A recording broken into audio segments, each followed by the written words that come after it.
3 days before my daughter's wedding, I caught my wife and my daughter's fiancé kissing in our kitchen. I was frozen in shock. When I tried to warn Indy, she called me crazy and threatened to ban me from the ceremony. I thought I was alone in this nightmare until Blake, the son I'd raised for 26 years, appeared beside me. His face was stone cold as he whispered, "Dad, I've been gathering evidence too.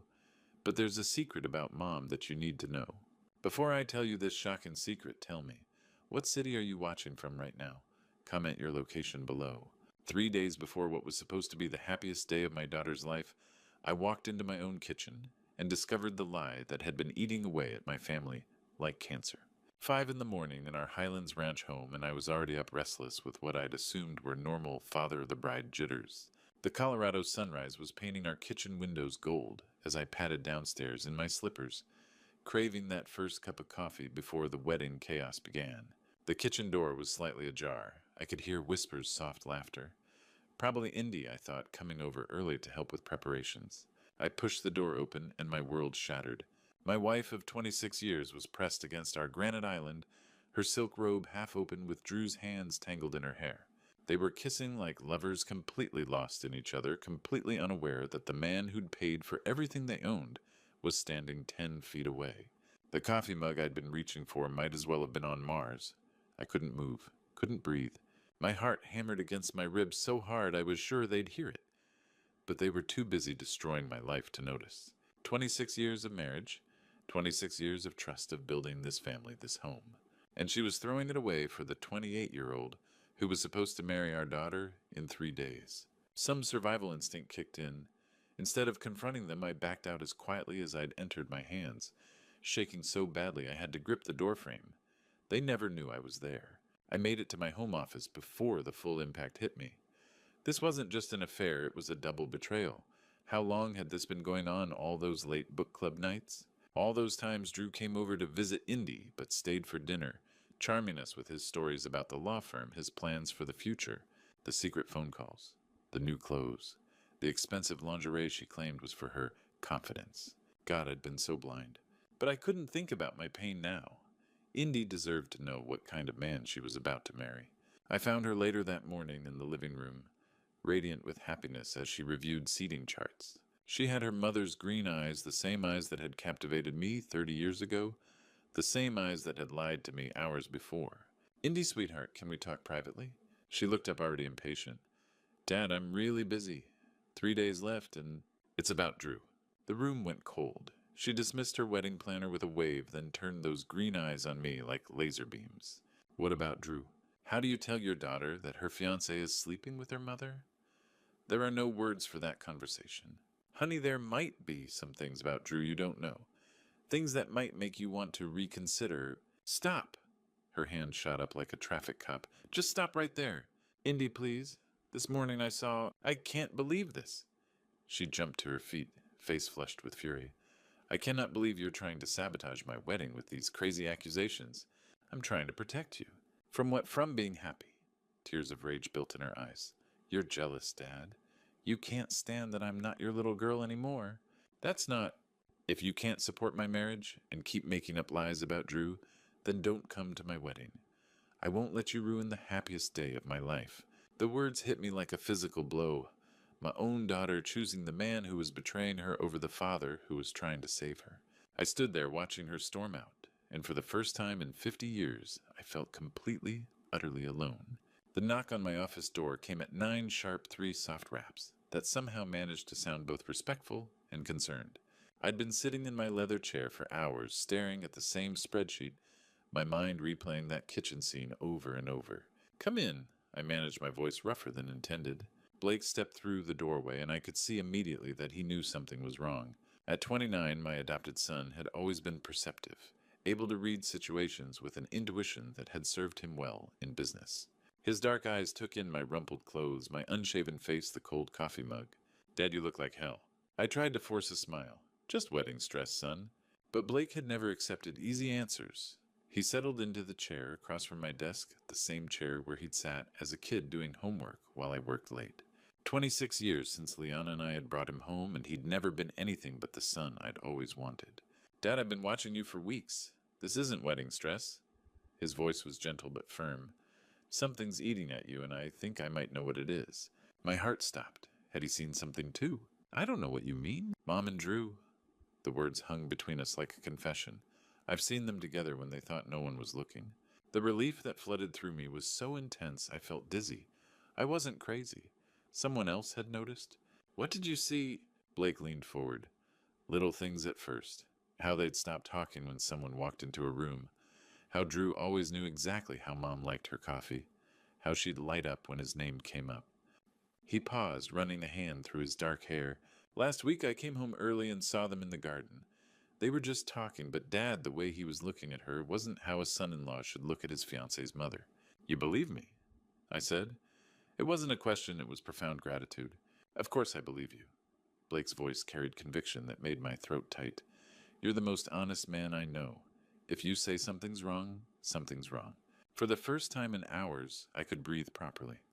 My adopted son, the boy I'd raised as my own, believed me when my biological daughter wouldn't. But Dad, we need to be smart about this. Indy's not going to listen to suspicions. She's head over heels in love, and she sees you as the overprotective father trying to keep his little girl from growing up. He was right. Indy had always been stubborn. So what do you suggest? Blake's expression grew calculating.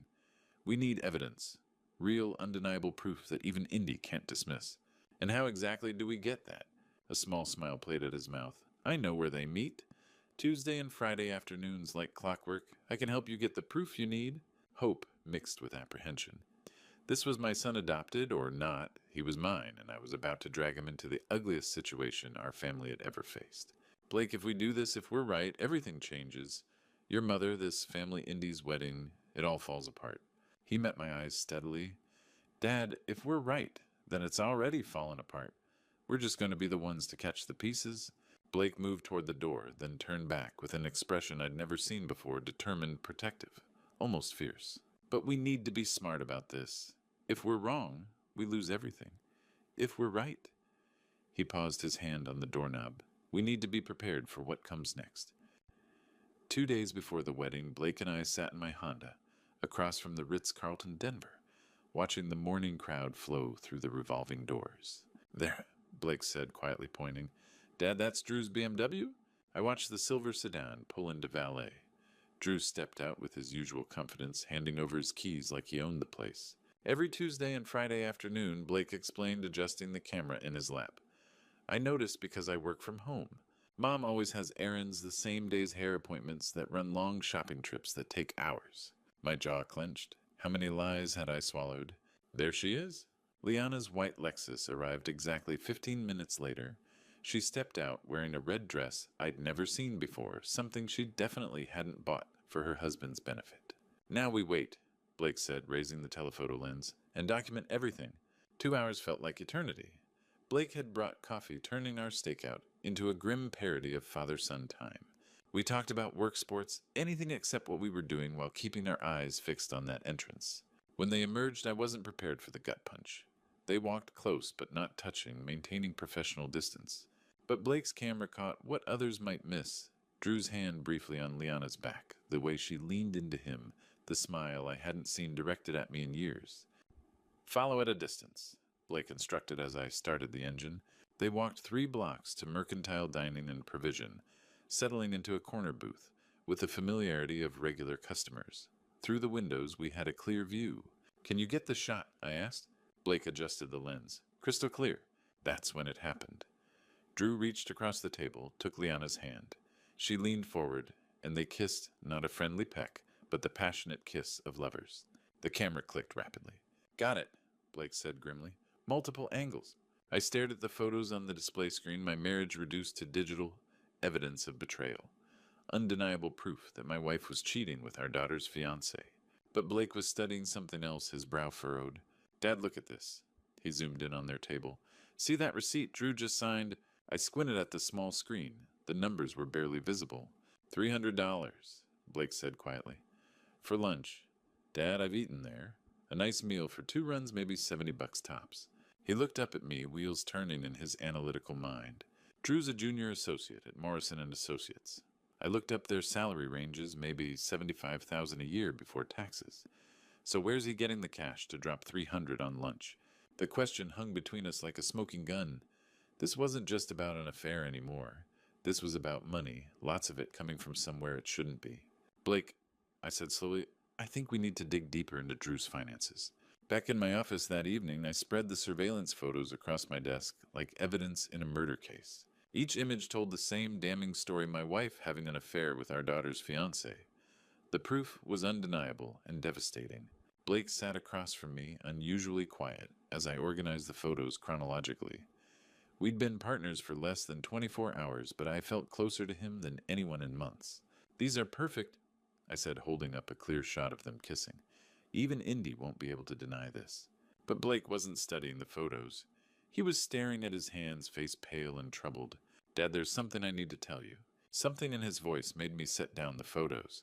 In all the years I'd known him, Blake had never sounded so conflicted. What is it, son? He took a shaky breath. It's about the day Mom brought me home 26 years ago. My blood went cold. I'd always known this conversation might come the day Blake would want to know about his biological parents. Blake, if this is about your birth parents, we can talk later. Right now, we need to focus on, Dad, I'm not your nephew from Mom's side. The words rushed out like he'd been holding them back for years. I never was. I stopped breathing. What do you mean? Blake looked up, his dark eyes filled with pain and guilt. I'm Mom's biological son. The words hit like a physical blow. My adopted son, the boy I'd raised as my own, was actually Liana's biological child. That's impossible, I whispered. Your parents died in a car accident, Alex Rodriguez and his wife. We took you in because... Blake shook his head. Alex Rodriguez was real Dad. He was Mom's co-worker. But there was no wife, no car accident. The room spun. 26 years ago, Liana had come to me in tears about her distant cousin's tragic death, about the 3-year-old boy who needed a home. I'd opened my heart without question. She was pregnant, Blake continued quietly. Alex was the father, but he wanted nothing to do with her or the baby. When I was born, she panicked. She wasn't ready to be a mother, wasn't ready to tell you about the affair, so she created the orphaned nephew story. I felt like I was drowning. How long have you known? Since I was 16. I found my birth certificate looking for my social security card. Alex Rodriguez was listed as my father, but no mention of any wife or accident. When I confronted Mom, she broke down and told me everything. And you never said anything. Blake's eyes filled with tears. Dad, you were the only father I'd ever known. You taught me to ride a bike, helped with homework, walked me through every milestone. I didn't care about biology. You were my real father. But Mom made me promise never to tell. She said it would destroy our family. I stood slowly, legs unsteady. 26 years of lies. I'd believed I was the generous man who'd taken in an orphaned child, when I'd actually been raising my wife's illegitimate son. But as I looked at Blake, this young man I'd loved and been proud of for over 2 decades, I realized something surprising. It didn't matter. Biology hadn't made him my son. Love had. Loyalty had. The fact that he was here now helping uncover his own mother's betrayal proved family was about more than blood. I walked around the desk and placed my hand on Blake's shoulder. Son, I said, voice steady despite everything. You're the only honest person in this family. Are you with me to the end? Blake looked up, relief flooding his face. Always, Dad, always. One day before the wedding, my office looked like a forensic accountant's war room. Spreadsheets covered every surface, and Blake hunched over his phone, researching Morrison and Associates. Here's what we know, I said, adjusting my reading glasses. Drew Parker, Jr. Associate, 3 years out of law school. Colorado Bar Association salary surveys put him at $72,000 to $78,000 annually. Blake looked up. Before taxes. Exactly. After taxes, insurance, student loans, rent, maybe $3,000 monthly in disposable income, if he's lucky. I turned my laptop toward Blake, showing our compiled list from surveillance and Indy's social media. But look at this spending. $300 lunches, a $2,000 Rolex at Indy's birthday, that Armani suit $1,500 minimum, and that Cartier necklace he gave your mother. Blake winced at mother, but nodded. My jeweler friend priced it from Indy's Instagram photo, $8,000 to $10,000 retail. After 30 years in accounting, I knew when numbers didn't add up. Dad, I've been researching Morrison and Associates, Blake said, scrolling through his phone. Legal forum complaints about billing discrepancies. Clients saying trust fund money went missing. I leaned back, puzzle pieces clicking. Trust funds? Blake, that's where the money is. Law firms hold client money settlements, escrow estates, supposed to be untouchable. But if someone had access, they could skim small amounts from multiple accounts. Nothing big enough to trigger immediate attention.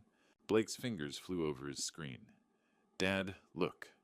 He held up his phone showing a news article dated 2 weeks ago.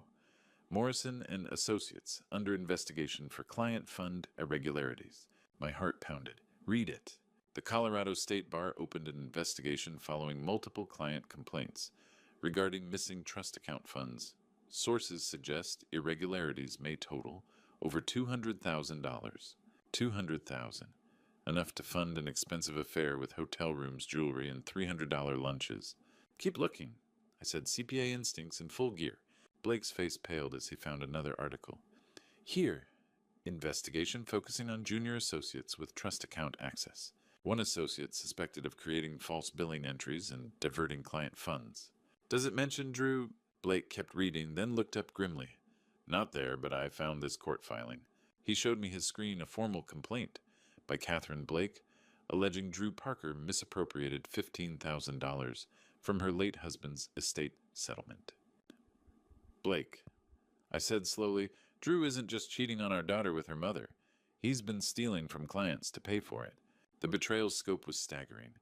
This wasn't just family crisis, it was criminal enterprise. Drew had systematically stolen money to fund his affair with my wife, and in 24 hours he was supposed to marry my daughter. Dad, what do we do? I looked at my son, my real son, regardless of biology, and felt cold determination settle over me. We make sure justice is served. The phone rang at exactly 8 o'clock on the morning of what was supposed to be my daughter's wedding day.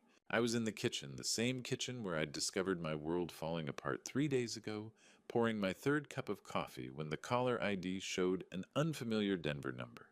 Jeff Collins, I answered. Mr. Collins, this is Detective Sarah Martinez with the Denver Police Economic Crimes Unit. You called our tip line yesterday regarding Drew Parker and Morrison and Associates. My heart started racing. Blake appeared in the doorway, drawn by the official tone in my voice. Yes, Detective. Thank you for calling back. Sir, I want you to know we took your information seriously.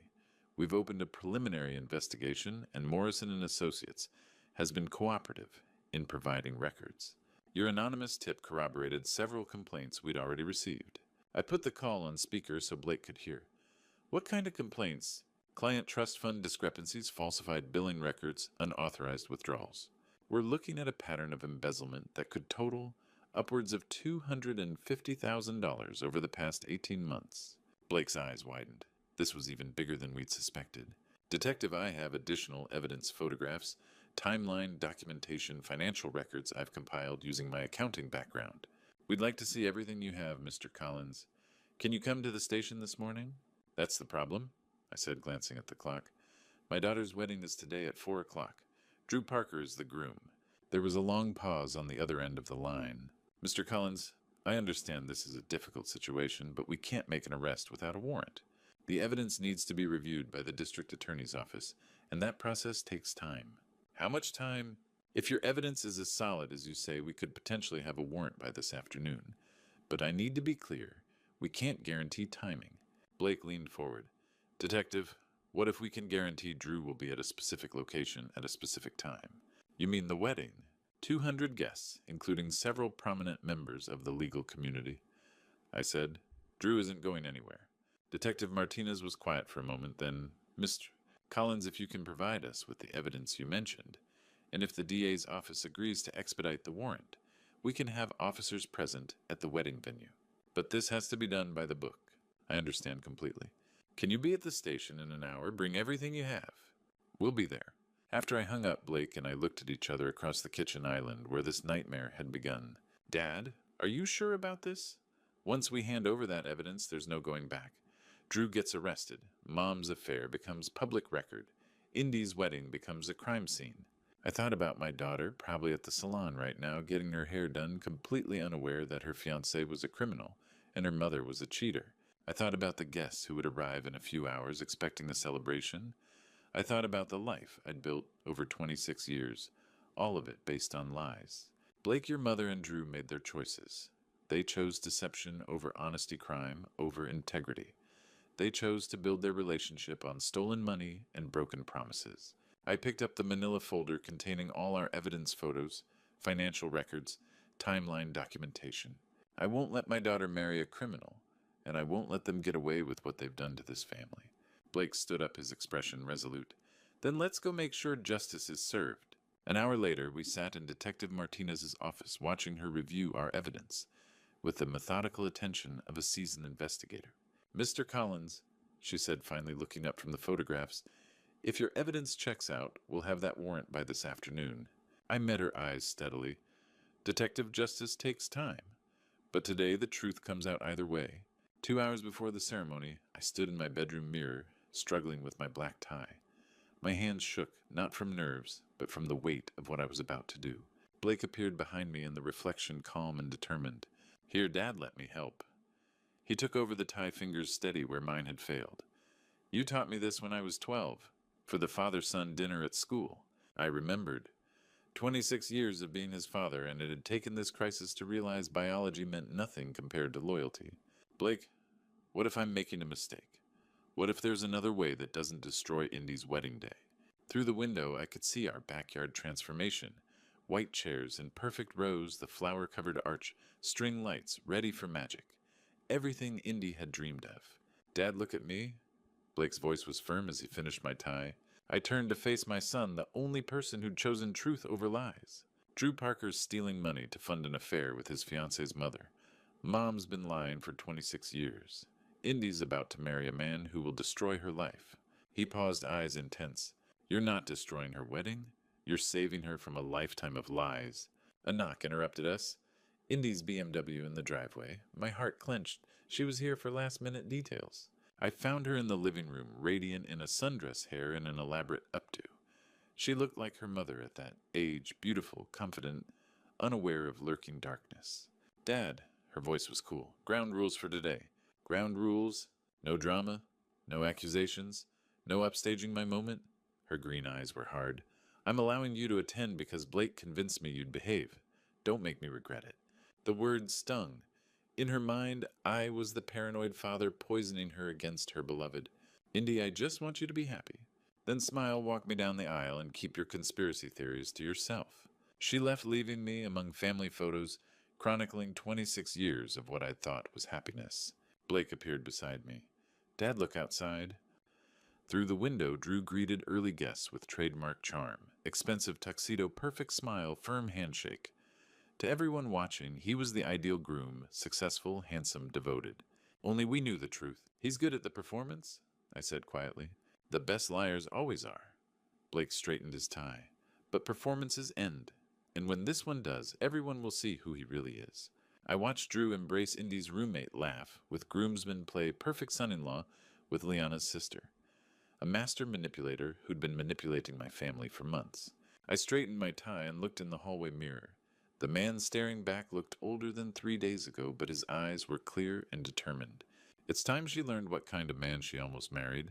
At exactly 4 o'clock, under the flower-covered arch I'd helped build in our backyard, efficient William Barnes smiled benevolently at the 200 guests gathered to witness what everyone believed would be the happiest day of my daughter's life. Dearly beloved, we are gathered here today to join Drew Parker and Indy Collins in holy matrimony. His voice carried across the perfectly arranged white chairs past the string lights that would twinkle like stars when evening came. If anyone present has reason why these two should not be joined in marriage, speak now or forever hold your peace. The traditional silence that followed felt different this time, heavier, more expectant. I stood up. The collective gasp from 200 guests was audible. Every head turned toward me, every face registering shock, confusion, and in some cases annoyance. This wasn't supposed to happen at weddings. This was the stuff of movies and soap operas. I object, I said clearly, my voice carrying across the stunned crowd. Drew's face went white. Liana, sitting in the front row wearing a dress that probably cost more than most people's monthly salary, looked like she was about to faint. But it was Indy's expression that nearly broke my resolve, pure undiluted fury mixed with humiliation. Dad, what are you doing? She hissed, but her voice was lost in the murmur of confused guests. I pulled out my phone, connected it to the portable speaker system we'd set up for the ceremony music, and the first surveillance photo filled the small screen I held up for everyone to see. Ladies and gentlemen, I apologize for interrupting this beautiful ceremony, but I have evidence that the groom has been having an affair. The murmur became a roar. People were standing up, craning their necks to see pulling out their own phones to record what was quickly becoming the most dramatic wedding disaster in Denver's social history. The photo on my phone screen showed Drew and Liana kissing passionately at Mercantile Restaurant. The timestamp was clearly visible 3 days ago, 2:47 p.m. Now that's not all. I continued, my voice somehow steady despite my racing heart. Drew Parker has been systematically embezzling money from his law firm's client trust accounts to fund this affair. Drew tried to speak, tried to deny it, but his voice came out as a strangled croak. That's not. Jeff, you're having some kind of breakdown. I held up another photo, this one showing a receipt for their $300 lunch.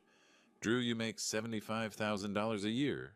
Where exactly did you get the money for Cartier jewelry designer suits and five-star hotel rooms? That's when Detective Martinez stepped forward from where she'd been waiting behind the rose bushes. She was flanked by 2 uniformed officers, and the sight of them sent a fresh wave of shock through the crowd. Drew Parker, she said in a voice that cut through the chaos like a knife, you're under arrest for embezzlement, wire fraud, and theft from client trust accounts. The handcuffs clicked into place with a sound that seemed to echo across the suddenly silent backyard.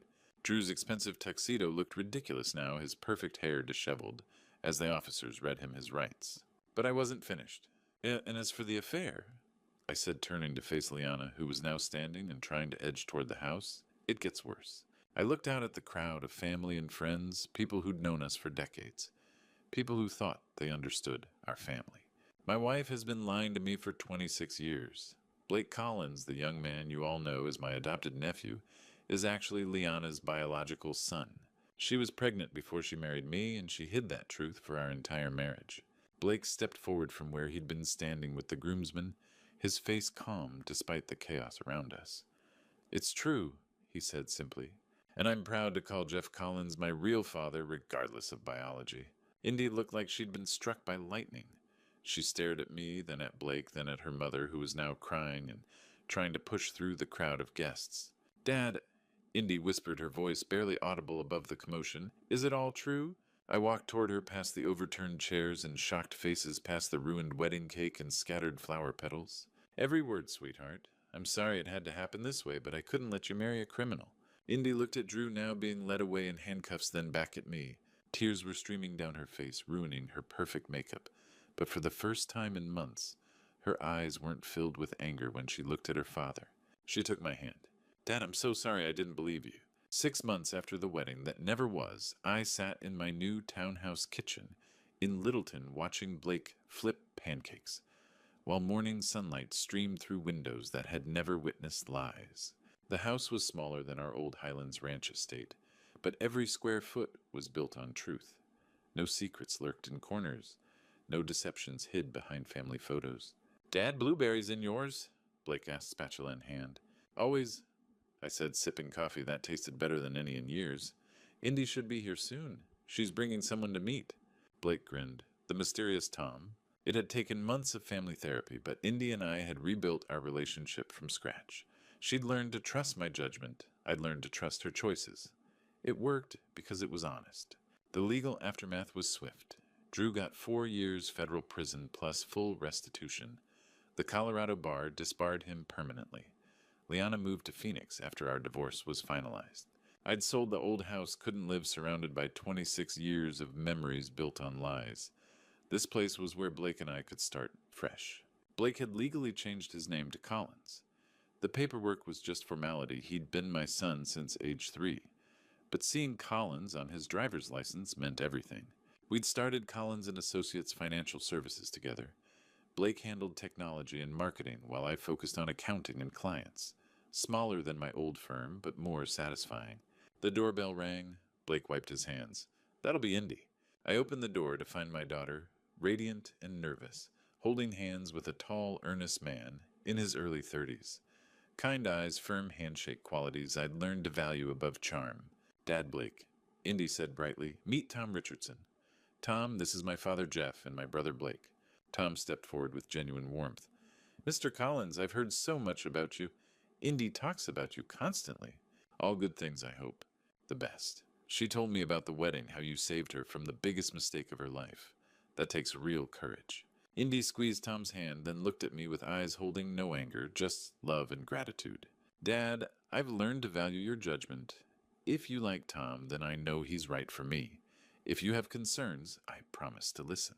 I studied this man who worked as a high school teacher, volunteered at the animal shelter, and had been patient as Indy worked through her trauma.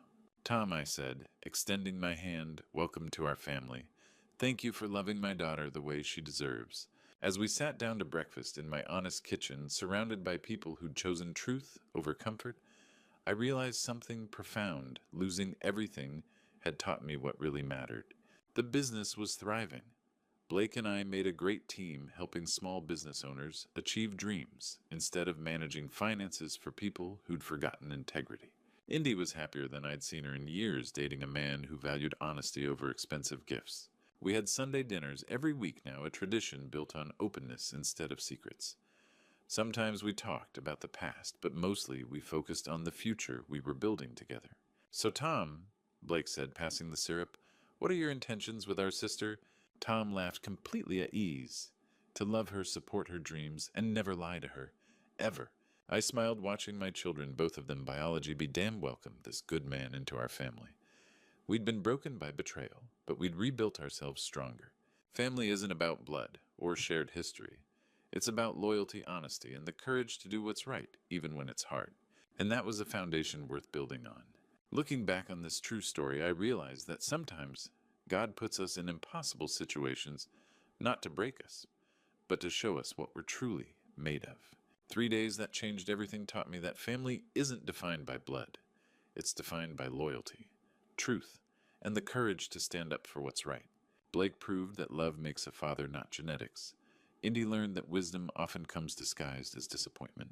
And I discovered that losing everything built on lies can be the greatest gift God ever gives you, because it forces you to rebuild on truth. This true story isn't just about betrayal, it's about redemption. It's about second chances and the strength that comes from choosing honesty over comfort. When God tests our character, He often uses the people closest to us. But He also provides allies in unexpected places, like a son who chooses loyalty over blood, and a daughter who learns to trust again. The grandpa stories I'll tell my future grandchildren won't be about perfect families or fairy tale endings.